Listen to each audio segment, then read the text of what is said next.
Hello, my friends. This is Lynda Lippin, and welcome to the Pilates Goddess podcast.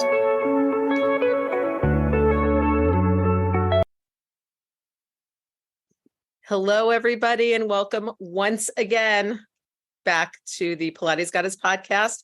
This is your host, Lynda Lippin, and today we are going to be talking all things women's sports. Oh, yes. Women's sports, women in the Olympics, women in the Paralympics, and being a thought leader in women's sports. And today, my guest, and I'm very excited about this, is Jamie Mittelman. Now, Jamie is on a mission right now, and her organization is called Flame Bearers, which I love too. And Flame Bearers is actually the first global storytelling platform to illuminate the unsung stories of resilient women, Olympians and Paralympians. It's a community that's trying to drive positive change, build connections, and create a space where women athletes feel valued and empowered to share their stories. Now, Jamie herself has a ridiculous background. Her background is in media and international nonprofit work. She has lived in Bangladesh, working at the first liberal arts school for women in Asia. And on the media side, she managed a $30 million portfolio for that conglomerate that we know of Yahoo, HuffPost, AOL, and Verizon. Her favorite work is bringing stakeholders together to scale impact. And she did this when she was a part of creating and executing a new track of a technology to challenge in collaboration with the White House and the Peace Corps. That's exciting. The goal was to inspire U.S. high school girls to pitch and implement tech ideas, empowering the 62 million girls globally that don't have access to education. Yeah, sad but true.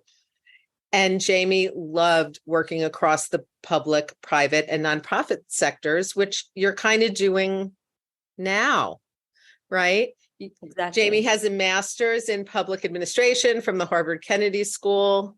She also has an MBA from Dartmouth's Tuck School of Business. So, she's got the background. She's worked with the World Economic Forum. She has done all of the things, and now she is here with us. And we are going to talk about telling the stories of untold and unsung women. So welcome, Jamie. Thank you for having me, Lynda. It's an honor to be here. So what brought you to starting Flame Bearers? A couple different things. Less than 4% of U.S. sports media goes to women athletes. And pretty much of that measly 4%, it pretty much goes to white, able-bodied women who identify in the traditional quote unquote normal molds. So they're straight, they practice the dominant religion, they identify politically in certain manners. And essentially we wanted to break out of that box. There's so many incredible women around the world who are doing incredible things, and their stories deserve to be heard. If you are a woman with a disability, if you're from the global South, if you are homosexual, you're not going to get your stories covered, let alone in a way that's empowering to you. A lot of the coverage currently sexualizes women. It paints them with the pity brush. Basically, when you read a story about yourself, you're going to feel really not great after you read it. So our mission is really to put the athlete front and center and to portray them how they want to be portrayed. And, honestly, it's these women who I think deserve all of the credit. And we're just giving them the mic and the platform that they deserve all along. Yeah. Now, when you work with the women, with the Olympians, with the Paralympians, Are you working with women now of all ages? So many different generations of the Olympics? Yes, it's one of my favorite parts of it. Historically, so season 1 of the podcast was athletes who were trying to go to Tokyo. So that was the Summer Olympics and Paralympics. Season 2 was athletes trying to go to Beijing. So that was the Winter Olympics and Paralympics. In all of these, it's really important that half of our athletes are Paralympic athletes, because of that 4%, they pretty much get no coverage. Last year was the first, or the Tokyo Olympics and Paralympics. That was the first time para sports were shown on prime time. So it's really important to us that half of them are para athletes. We are trying to now include more stories of athletes who are retired. That said, or people who are aspiring to qualify for the Paralympics or Olympics. That said, there's so many incredible stories out there that we do have to draw the line somewhere. So historically on the podcast, we have just worked with athletes who are currently participating, but via our live events and video, we've expanded to show athletes at different phases of their athletic journeys. Which is great, because I think that, a lot of folks don't know the history. Exactly. Or what happens afterwards. I've spoken with so many athletes after the games, and the cameras go home and the fans go home, and, so much of what they've been working towards is over. And there's a lot of issues around mental health and identity and them questioning what they want to do with their lives. And I'm not going to do justice to the conversations that we've had and the feelings that they feel, because I haven't gone through it myself. But, there's the media has traditionally just focused on the gold medal moments, when the person is crossing the line, when the ball goes into the net at the buzzer.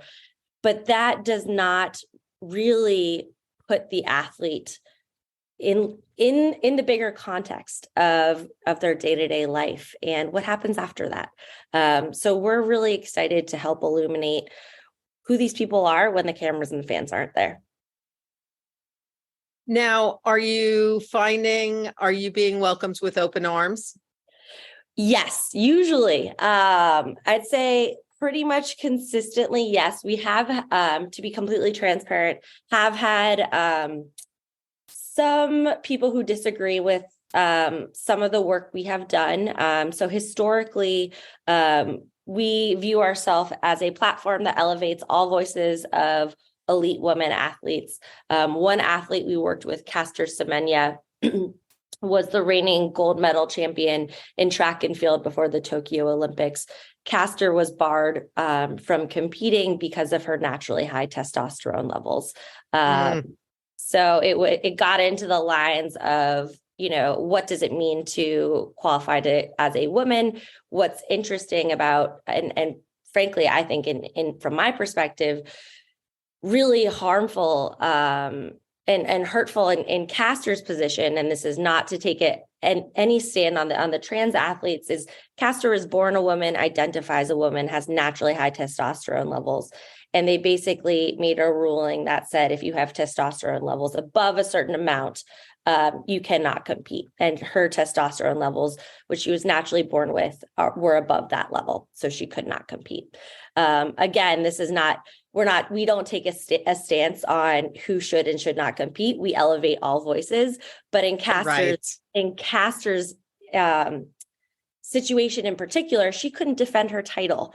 And frankly, the entire podium from the 2016 Olympic Games were barred from competing because they all were born with naturally high testosterone levels. So it was very tragic. Yeah, that's really interesting. Because there's a difference between being born with different hormone levels and taking steroids. Exactly. Very much so. But we received some backlash for that episode. So there were some people who said, she should not be competing. We need to protect women's sports. But that really begs the question of, is gender a binary? I think that's the bigger question that we need to be asking ourselves. Exactly. Exactly. And that's, I think that's the battle that we're fighting now especially in the US, but also on the global, on the global stage. It's, it's very interesting to me because of course, Pilates, we discussed this before we started recording, but Pilates has pretty much been female dominated. And even if you look at the kind of lineage of the teachers who opened studios, who had worked with Joe and some of whom opened studios while he was still alive, mostly women. Right. Yeah. So sometimes, in our bubble of Pilates, we don't always realize that out in the fitness world and out in the elite sports world, that the mindset is still pretty much male dominated. Sure. The mindset, I think, questions female athletes who are really good at what they do. Yeah. Which is really, really sad.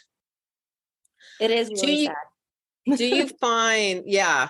Now, we know that a lot of male athletes, even though, we may not all follow them sort of after their gold medal wins or, after the Olympics, end up doing pretty well for themselves in general. They get good sponsorship deals and they're doing their thing. What happens to the women? Very different story. And this is, I think, one thing that a lot of people are not aware of, that it's just the tip of the iceberg of elite athletes, of women Olympians. And I would say this really doesn't count for Paralympians because they don't have the sponsorship levels, are able to sustain themselves off after their athletic careers based off of their athletic performance and sponsorships. Most athletes that I'm working with have to develop completely secondary careers as coaches, as teachers, going into a completely new industry, going into medicine, learning a brand new skill set. It's few and far between the people who are able to leverage their success as an athlete. A lot of athletes are trying to do, writing books, going on speaking tours, things like that. But it's very hard to be successful in the area because the level of success that you historically need to have in order to sell those gigs is very high. And the awareness of these athletes' names is already so low that the willingness to pay them is really not very high.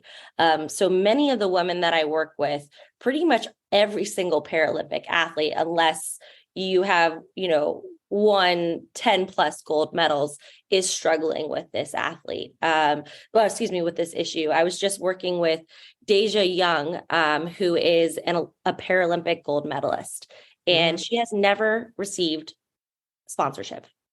She has never been sponsored. So she has to cover all of her costs. It's crazy. This is someone who has won a Paralympic gold medal, and she doesn't have a sponsor who says, we want to sponsor you. We want to support you in your athletic journey. So it's a very tough uphill battle for many of these women. And I think it's only further amplified if you have a disability or if you're from regions where the systemic support isn't as strong as it is in other countries.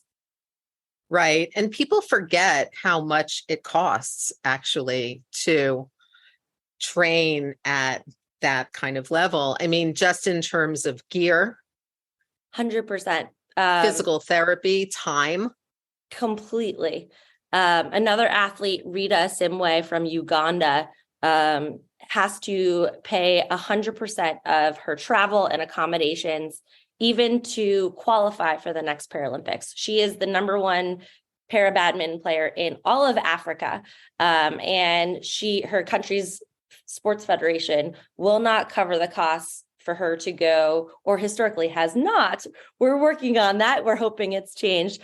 Historically, she's had to fund her way to the qualification tournaments, to buy her own racket, her own shuttlecocks, to put up money for lodging. So then she's had to get a secondary job. And, people in Uganda, as she's shared, are not super willing to hire someone with disabilities. So there's the whole secondary issue of, okay, fine, if you're not going to receive the support that you need, you're going to have another job. But for many of these athletes who have disabilities, there's the discrimination to even get a job in the first place. Right. And then you're looking also at countries that don't have legislation, that don't, Exactly. that don't have equal, regardless of how well we do in this country with equality employment and all of those things, at least we have a body, right? Exactly. At least there is a place you can go complain and go through a process. And I am the first to be out there picketing and to be protesting and to sign petitions on behalf of women and girls in the United States. I would say that in the context of the world, working with some of these athletes has actually given me a slightly rosier set of glasses that I had coming in, just in terms of where women are in the United States versus some other countries when it comes to our ability to make change or to even be heard, because we have organizations that are at least supposed to be responsible and listen to us. Right. And we did have the historic women's soccer. Exactly. The pay equity lawsuit. Equity lawsuit. Yep. Yep. Which was a huge deal. And frankly, way later than it should have come, but thrilled that it finally came about. Yeah. I remember listening to some of the stories of women basketball players and then women soccer or football players who were going to the last Olympics, and the NBA players, the WNBA players, were staying at the same hotels that the men were staying in. So they were staying in, 5-star hotels, and every other women's team was pretty much fending for themselves in the Olympic Village and hoping for the best. So you even had some married couples where one was playing one sport and another was playing another sport, and they had completely different experiences at the Olympics just based on what their sponsor team was willing to do for them. Lynda, was contracted to do for them.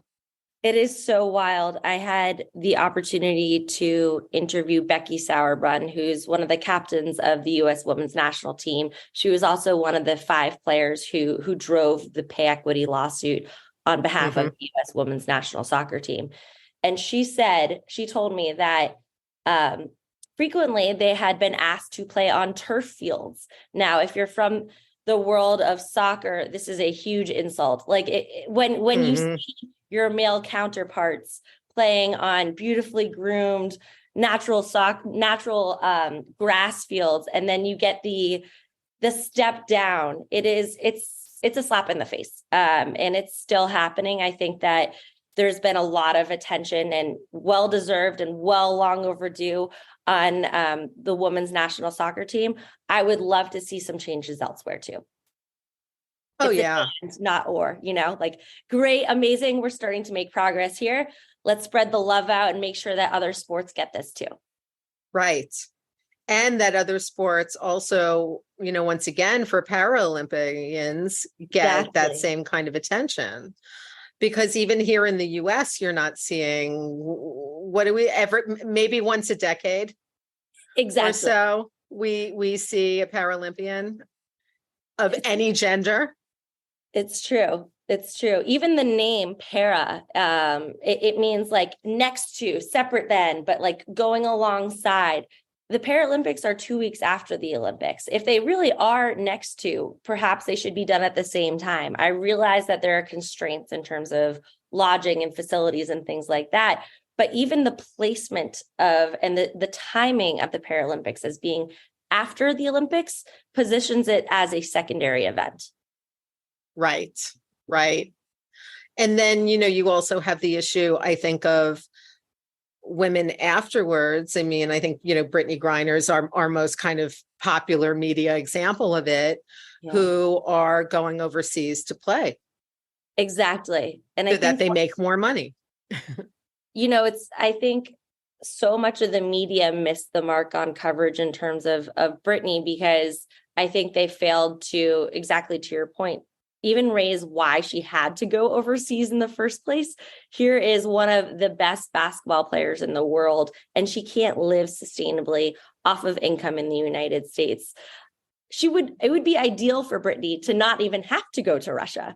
But yet people were so focused on, was she carrying in her bag? Did this actually happen? Versus why is she there in the first place, which is because she couldn't live sustainably on the income she was receiving. Right. And which, even in the press conferences after she came back, it was, or, the recent press conferences where she's starting to play again, they completely skipped over that piece of it, because she was very clear about mentioning that in every single interview that I saw, every single one. She was like, no, I'm not leaving again unless I'm going to the Olympics, because that experience has, made me now very shy. However, that means that now my income is constrained. Exactly.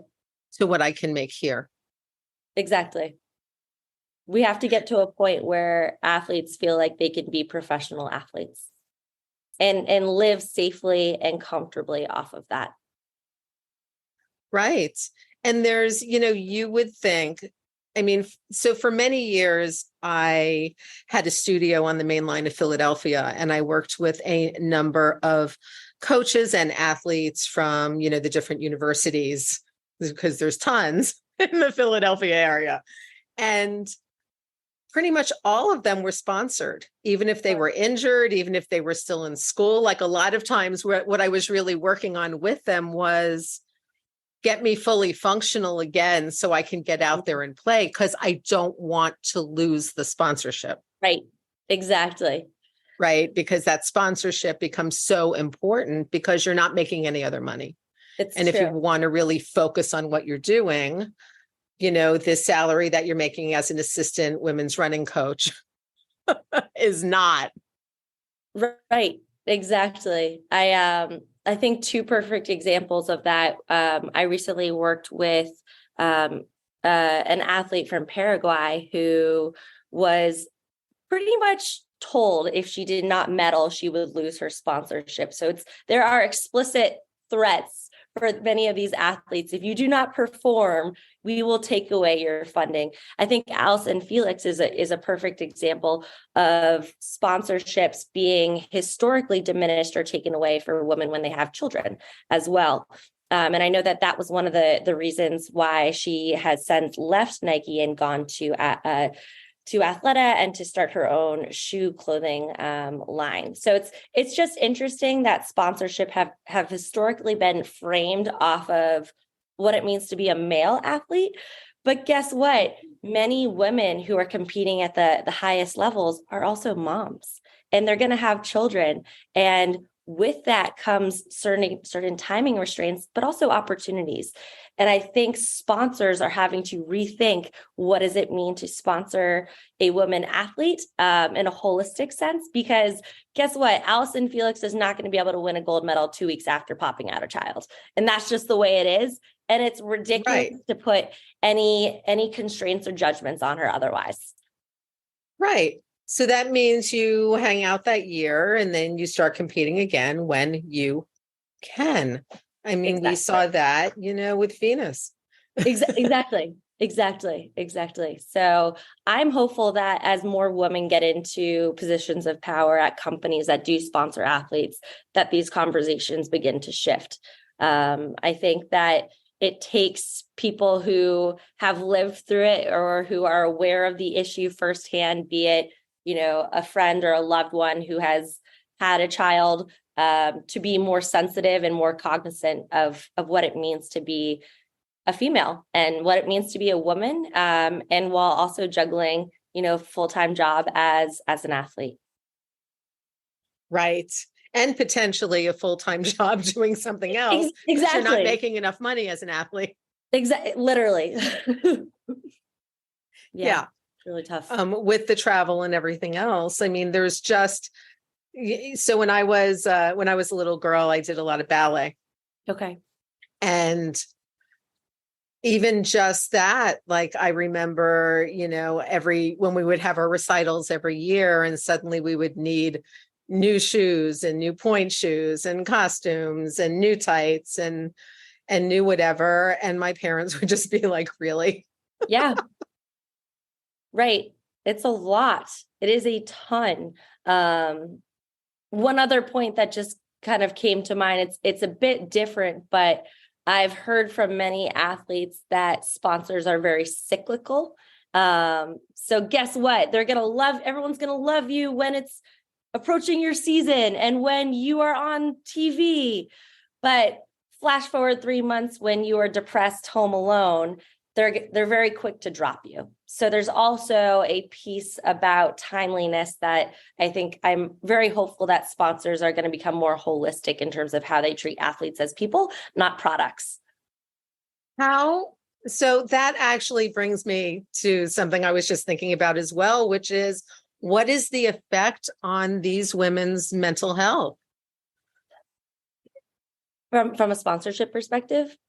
From a sponsorship perspective, from a not having the attention or worrying that your funding is going to get pulled simply because it's off season. Right. Absolutely. I can't speak for them individually, but what I can say is to share some of the trends that I've heard from them. It is overwhelming and at times debilitating. It takes the rare athlete who is able to really separate themselves and their ability to perform from that. I think this pressure is very real because their livelihoods and their ability to compete and pursue their dreams depends on it. I think I have known of a couple examples, and I don't want to name names, where sponsorships have directly, and their pulling of sponsorships have directly triggered mental health crises and spirals for athletes. And I don't think that has historically been covered or talked about. But what I would say is if you are a sponsor, you have a responsibility to be really thoughtful and intentional about what that means and the expectations you have of an athlete, because you're dealing with a human on the other end of the line. They're not a shoe that you can just drop when it's worn out. They are humans with emotions and timetables. And I think you have to be really delicate and intentional about how you interact with them. And I don't think they currently are. Right. And I feel like this is true for a lot of male athletes as well. Totally. However, I do feel like because they're making more money during their playtime and their career time and tend to have better sponsorships, that at least there is an opportunity to put stuff away, to do some investing, to really kind of have, something in your back pocket and something that you can plan with and kind of move forward with. We see a lot of these guys, opening restaurant chains, like doing all kinds of things, right? And then everyone's like, well, how did that happen? Well, because they banked their money. They didn't buy like 10 cars. And now that they can't play anymore, they've got some cash to play with and they're moving forward with other things. But what I see in a lot of the female athletes that I've worked with and people who I know and people whose stories I read about,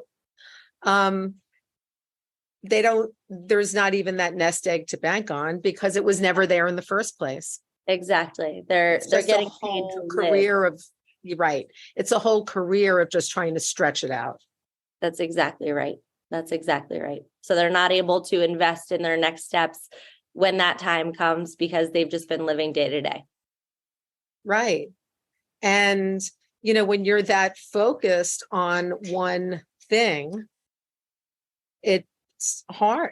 I can imagine how hard that is to sort of stop that and try to pivot and do something completely different.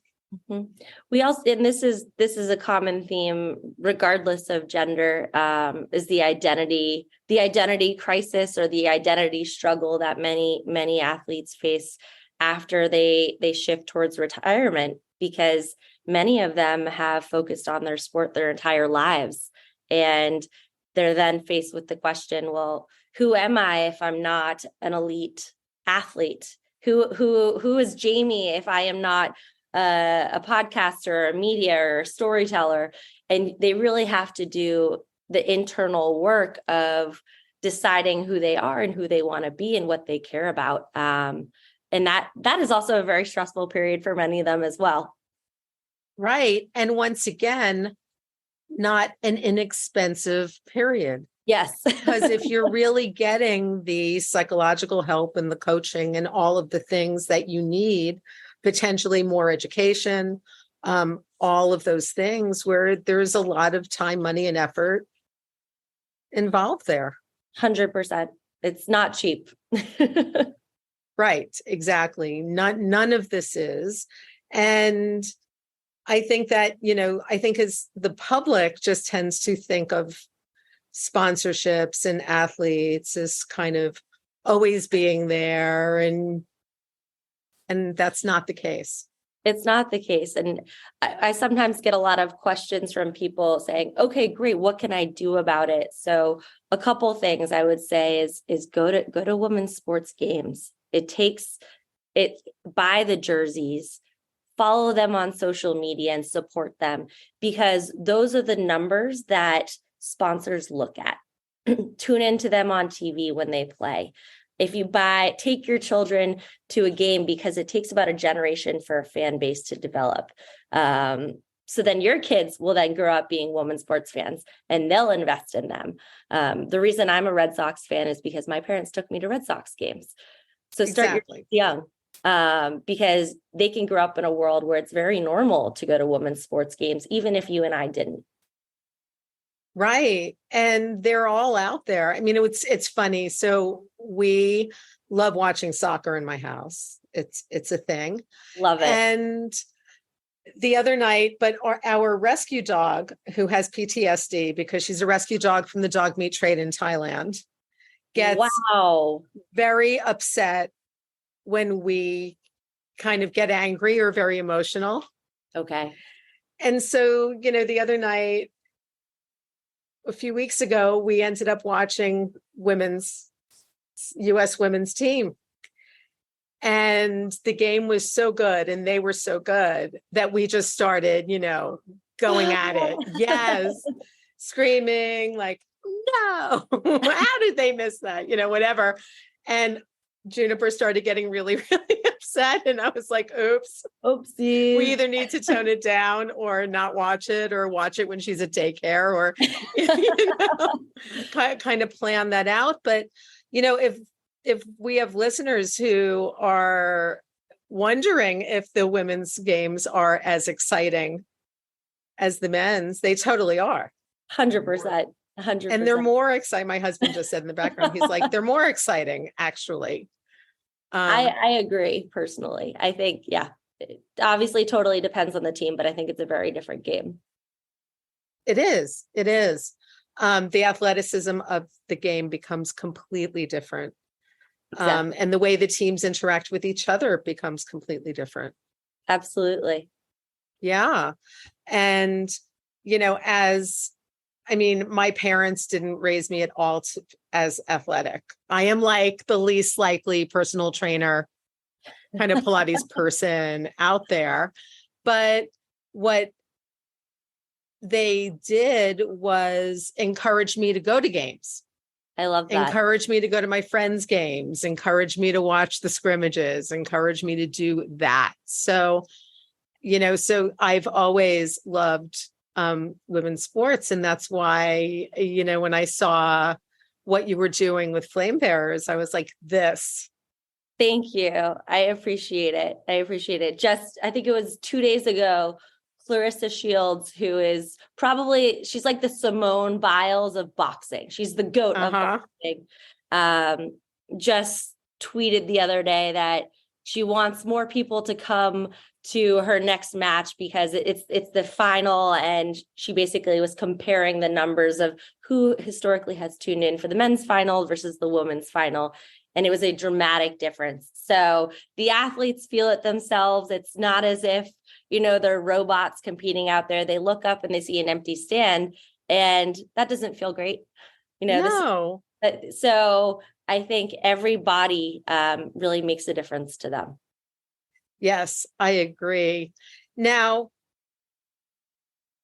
Flame Bearers would love to offer the chance for any of our listeners who are women athletes, Paralympians, to be featured in their community spotlight program. Yes. And they spotlight women identifying individuals via their social media accounts. And I will put a link to the Google form that you need to fill out in order to be considered in the show notes. Jamie, where's the best place for people to reach you if they want to get in touch? So if you want to get in touch with me personally, I'm Jamie Mittelman on LinkedIn, TTELMAN. You can find me on Instagram. You can also reach out to me at jamie@flamebearers.com. So very simple. If you're interested in our community spotlight, this is our effort to elevate anyone who identifies as a woman who is committed to sport. Define that however you want. 2 weeks ago, we featured a woman who is really passionate about yoga. So would love to, we haven't worked with anyone in the Pilates world yet. So if you're listening and you are a Pilates lover, we would love to tell your story. Essentially where we are is we are looking to build our community with people who are passionate about storytelling and uplifting voices of other women athletes. So if that sounds like you, we would love to hear from you. I would love to hear from you personally. Shoot me an email at jamie@flamebearers.com or reach out to me on LinkedIn or Instagram. Wonderful. Well, Jamie, thank you so much for being here on the Pilates Goddess podcast. It was truly a pleasure. And the work that you're doing is so important. Well, thank you for having me, Lynda. I was really excited to come on. I love the name of your podcast. The fact that anything with goddess in it, I'm immediately hooked. I'm the exact same way. So thank you. You're welcome. So guys, thank you so much once again for listening. And if you get anything out of these podcasts, and if you like them, please go to the Apple Podcasts app or iTunes or Spotify or Podchaser. All of the links are in the show notes, and leave a rating. And if you can, a written review. And I will talk to you guys soon. Bye. Thank you so much for listening to the Pilates Goddess podcast. Music brought to you by Nerd Salad.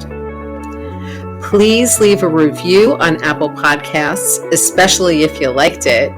And please like, share, and subscribe wherever you listen to your podcasts. Thanks.